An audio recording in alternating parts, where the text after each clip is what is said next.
y crece y crece. 7:32. Saludo al ex alto comisionado de paz, el alto consejero para la reincorporación en el gobierno del expresidente Iván Duque, Emilio Archila, con nosotros. 7:32. Doctor Archila, buenos días. Ricardo, muy buenos días y muchas gracias por este llamado para contrastar las visiones y poder recordar lo mucho que avanzamos y la decisión que teníamos de implementar correctamente los acuerdos. Doctor Archila, permítame, leo antes de hacerle la primera pregunta, el mensaje que publica esta madrugada en la red social X el expresidente Iván Duque, quien fue su jefe. Dice el expresidente Duque: los que pactaron con las FARC meter a Uribe a la cárcel, parar la expresión aérea contra el narcotráfico, la impunidad por crímenes de lesa humanidad, curules sin cumplir penas y dejaron el país sumido en mermelada para gobernar, medios de comunicación fidelizados con pauta estatal y tapando sus vínculos con grandes entramados corporativos internacionales, quieren posar de pacifistas experimentados y grandes gestores para ocultar su influencia y protagonismo en el desastre actual del país cuando son evidentes sus cuotas gubernamentales. Doctor Archila, el presidente Santos en la entrevista con Noticias Caracol dice que el gobierno Duque hizo muy poco por la implementación. ¿Cuál es su respuesta ante esa afirmación? Pues que obviamente eso no tiene ningún fundamento en la realidad ni en la verdad de lo que se logró. Nosotros no nos demoramos 2 años en tener una idea de cómo hacer un plan de choque para la implementación. Nos demoramos 2 meses. A los 2 meses de estar posicionado el presidente Iván Duque, ya habíamos expedido la política de implementación. Fue la primera política que expidió el presidente Duque. A los 2 meses ya habíamos estado en las Naciones Unidas solicitando que las Naciones Unidas estuviera acompañando el proceso por todo el tiempo que fuera necesario. Cuando se celebraron los 6 años, en esta misma fecha, aquí en Colombia estaba el secretario general de las Naciones Unidas, no un segundo, ni tercero, ni nadie, estaba el secretario general de las Naciones Unidas diciendo que Colombia era un ejemplo para el mundo en materia de implementación. En cada uno de los temas, en materia de víctimas, de reincorporación, de planes de desarrollo con enfoque territorial, sustitución de cultivos, desarrollo rural, los enfoques étnicos, de género, en los temas de minorías, el apoyo a la justicia transicional, en ninguno de esos quedó ninguna medida faltando. Doctor Archila, pero el presidente Duque llega al gobierno, gana las elecciones de 2018 con un contexto muy particular. Por una parte, la victoria del no en el plebiscito que estuvo a punto de echar por la borda el acuerdo que se alcanzó con las FARC. Y por otro lado, una frase que hizo carrera y que pronunció uno de los más importantes ideólogos del uribismo en ese momento, como era el exministro Fernando Londoño Hoyos. Recuerdo que en una convención del Centro Democrático dijo: vamos a acabar con este maldito papel, y rompió el acuerdo de paz frente a todo el auditorio, hacer trizas el maldito papel. ¿Eso no se aplicó en la práctica? ¿Esa frase no se hizo realidad un poco en el gobierno de Iván Duque? Absolutamente no. Londoño no ganó y no fue para él para quien yo trabajé. Presidente Duque le dio a la implementación la máxima importancia posible. Tuvo una consejería que reportaba directamente a la presidencia. Expidió la política de implementación. Muy rápido extendimos la ley de víctimas durante 10 años más. Tuvimos el presupuesto más alto que ha habido para reparación de víctimas. Proceso de reincorporación, todos los apoyos a las personas que estaban en reincorporación se iban a acabar legalmente. Incorporamos en el Plan Nacional de Desarrollo que ese acompañamiento iba a ser durante todo el tiempo que fuera necesario. Creamos la hoja de ruta para la reincorporación y hoy en día ese es un proceso que es muy exitoso. El líder del Partido Comunes ha dicho que le fue mucho mejor con el presidente Duque que con el presidente Petro.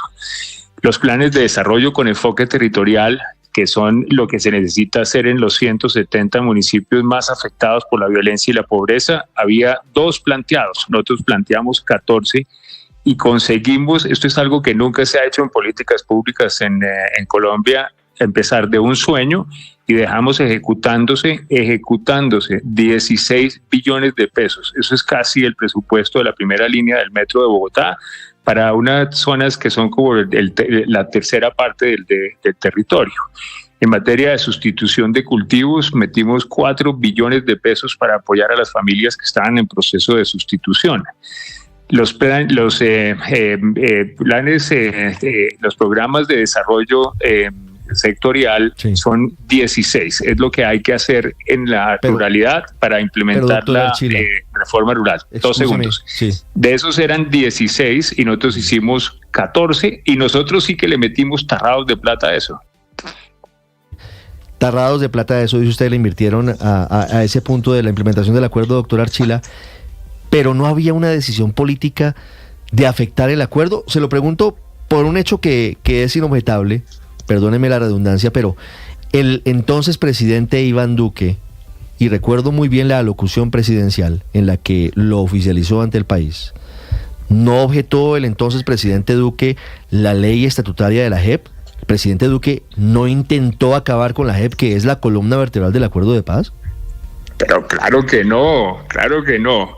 Pongamos Entonces, ¿qué esto objetivo tenía la objeción? Ya le cuento. Pongamos esto en contexto. El sistema de justicia transicional tiene 3 componentes: la Comisión de la Verdad, la de búsqueda de desaparecidos y la JEP. A esas 3 entidades, durante todo el tiempo en que estuvimos en el gobierno, las tuvimos absolutamente financiados. Ni siquiera durante la época de la pandemia se les redujo la financiación. Yo tenía la interlocución directa con ellos. En el caso de la JEP, había que ir al Consejo de Seguridad para que la implementación de las sanciones propias pudiera ser verificada por la ONU. Ahora, en lo que tiene que ver con la ley de la JEP, el contexto es el siguiente. Constitucionalmente, ese tribunal no necesitaba de la ley para poder entrar a operar, porque así estaba previsto en la Constitución. Entonces, ya venía operando y ya venía ejerciendo sus funciones. La ley estatutaria se demoró 2 años en el Congreso de la República, 2 años en el Congreso de la República, y se debatieron miles de proposiciones. Después de eso tiene que ir a la Corte Constitucional, fue a la Corte Constitucional y la Corte Constitucional se demoró 1 año estudiándola, y entre los artículos que objetaron, que condicionaron y los que tumbaron eran más de 20.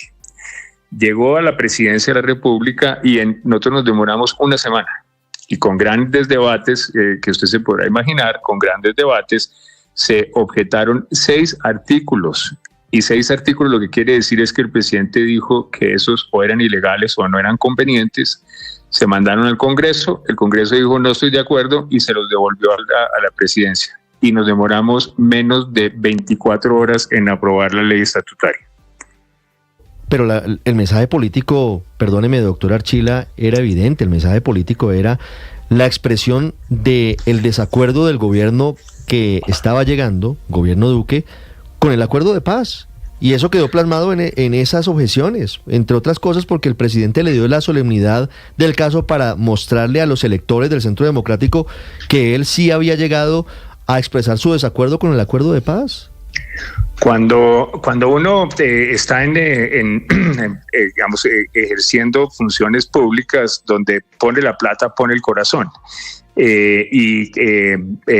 Como le cuento, la política de implementación de los acuerdos se demoró 2 meses y medio. Yo, a los 2 meses de estar posicionado el presidente Duque, ya estaba leyendo el documento de paz con legalidad, en donde hay punto por punto, y no como ahora unos poquitos puntos de implementación, todos los puntos que se iban a implementar. En cada una de las agencias del gobierno había una persona que le reportaba a la presidencia, cuya función era implementar lo que le corresponde dentro del plan marco de implementación. No hubo ni un solo de los indicadores del PMI que no tuviera avances y que no tuviera la planeación, Ricardo. Pero lo más importante es que si usted mira, nosotros dejamos no solamente los avances, sino las planeaciones de lo que había que hacer en los próximos 16 años. Hay 2 documentos COMPES de víctimas que se expidieron. Está la hoja de ruta de la reincorporación. Dejamos formulados los planes de desarrollo con enfoque territorial. todos los municipios adoptaron el PDET como su política de largo plazo. Trabajamos con el gobierno de los Estados Unidos para tener un plan que se llama Colombia Sustituye, con el que con $3.000 millones sustituiríamos el 95% de la droga del país. Dejamos formulados los 16 planes nacionales sectoriales y los trabajos con la YAMPE y con la alta instancia. Dejamos apoyado lo que se necesitaba para que la JEP pudiera aplicar sus sanciones propias con la verificación de Naciones Unidas. Entonces no solamente había la decisión política, había las ejecuciones, sino que nos tomamos el trabajo de dejar la planeación para que sí se pudiera construir sobre lo construido.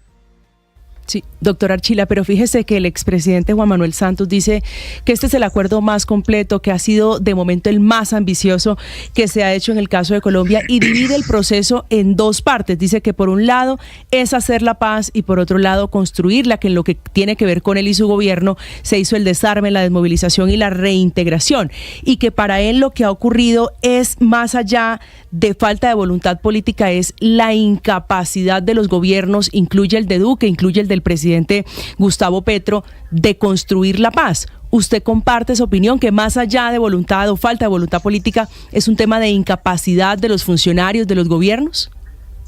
Muchas gracias por esa pregunta, y este es con profundo respeto y cariño, y él no dijo eso. Dijo que había un problema de política del presidente Duque y después dijo que había incapacidad e incompetencia del presidente Petro, con lo cual me fue bien a mí. Él hizo esa distinción. Ahora, si uno hace la revisión, el presidente Duque hizo una implementación institucional. Nosotros separamos lo que era lo que el presidente Santos llama las negociaciones, y eso quedó en la oficina del comisionado de paz, y la Consejería de Implementación iba a hacer gerencia pública sobre la implementación. Hicimos una reestructuración para que las dos agencias, la de reincorporación y la de renovación del territorio, que es la que se encarga de los PDETs, dependiera directamente de esa consejería. Hicimos un esquema en donde la consejería es parte de la junta directiva de las agencias que tienen que ver con la reforma rural integral. Hicimos lo que se necesitaba en materia de plata. Incluimos el marcador presupuestal. Ese marcador presupuestal le muestra a cada ministerio y a cada agencia cuánta plata tiene que invertir en desarrollo de la implementación. Entonces, falta de gerencia sí no hubo, y eso lo ha reconocido absolutamente todo el mundo. Todo el mundo ha reconocido que se necesita o una estructura institucional como esa o una mejor. Sí, pero doctor Archila, ¿tiene que ver esto con voluntad política, con incapacidad de los gobiernos, con gerencia, o sencillamente con el hecho de que no se ha acabado el narcotráfico y que todos estos grupos siguen narcotraficando en gran medida, ya se llame disidencias o como le quiera usted poner? El problema no está en el narcotráfico y que mientras eso exista jamás vamos a alcanzar la paz. Tiene que ver con el tiempo. Lograr esas transformaciones necesitan por lo menos de 20 o 25 años. Eso no se puede adelantar. Déjeme y trato de poner esto en contexto. En el Catatumbo, digamos, en el PDET del Catatumbo, trabajamos muchísimo. Una de las cosas que logramos es una de las carreteras que recorre transversalmente todo el Catatumbo. Esa carretera vale $1 billón. $1 billón, mientras uno lo consigue, lo estructura y se implementa, son por lo menos 6 años. Así sean los contratistas más eficientes del mundo. Cumaribo es un municipio que es ese solo municipio, es más grande que los 5 departamentos de la costa atlántica. Entonces, llegar con el Estado no es un problema de decirlo, es un problema de decirlo, conseguir los proyectos, estructurarlos, conseguir la plata, hacer las contrataciones y ejecutarlos. Por eso lo que era realmente poderoso de los acuerdos era que al haber dicho que la implementación es la materialización de la paz, debería habérsele aplicado el principio de progresividad y no regresividad, que quiere decir que constitucionalmente había que construir sobre lo construido. Y llego a su punto porque estoy de acuerdo.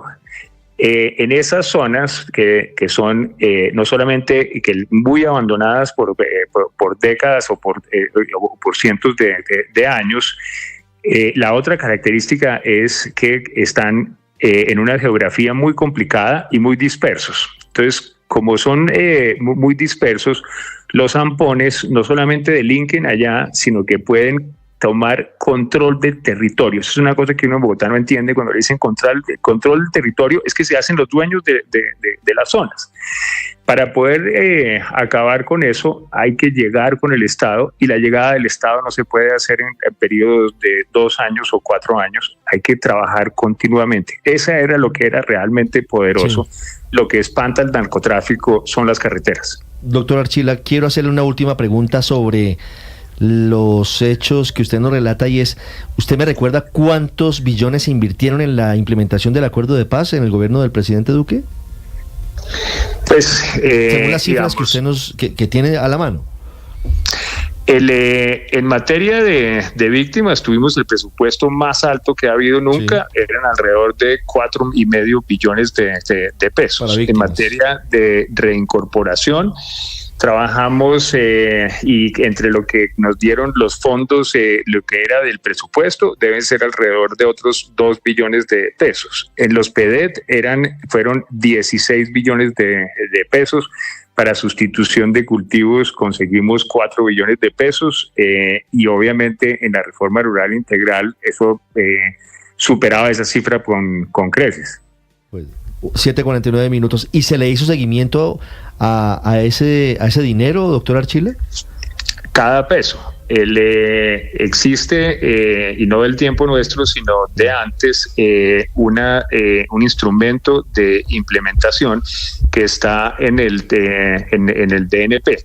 Ahora, de eso, solo para curarme en salud, cuando digo que se ejecutó eran todo el mundo menos yo. Yo era un mandadero, yo no era el que estaba responsable. Se lo pregunto porque hay muchas dudas sobre la ejecución, digamos, sobre la eficiencia de la implementación a través de esos recursos. En eso hay de todo, Ricardo, porque digamos, la función mía era conseguirle plata a la implementación y ahí hay, por ejemplo, el sistema de obras por impuestos. Sistema de obras por impuestos es absolutamente precioso, es un relojito, implementan directamente los privados y en ese no ha habido ninguna demora en ningún momento. Hay otra plata que logramos focalizar, que era la de la cooperación internacional. Ahí están los recursos que aportaba USAID, los que aporta la Unión Europea. Esos obviamente se ejecutan de acuerdo con sus propias reglas. El tema que es del mayor debate, que tiene que ver con el sistema de regalías, en ese los ejecutores son los municipios y los departamentos. Entonces, para lograr unos cambios de esas dimensiones, lo más importante es focalizar a todo el mundo a que haga lo mismo, pero cada fuente viene con su propio sistema de ejecución y de supervisión. Son las 7:50 a.m. Es Emilio Archila, exalto consejero presidencial para la consolidación y la estabilización para el acuerdo de paz con las extintas FARC. A propósito de la entrevista del expresidente Santos con Noticias Caracol y lo que dijo sobre los pendientes de 8 años después de la firma del acuerdo del Teatro Colón. Doctor Archila, muchas gracias. A ustedes, feliz semana y mil amables.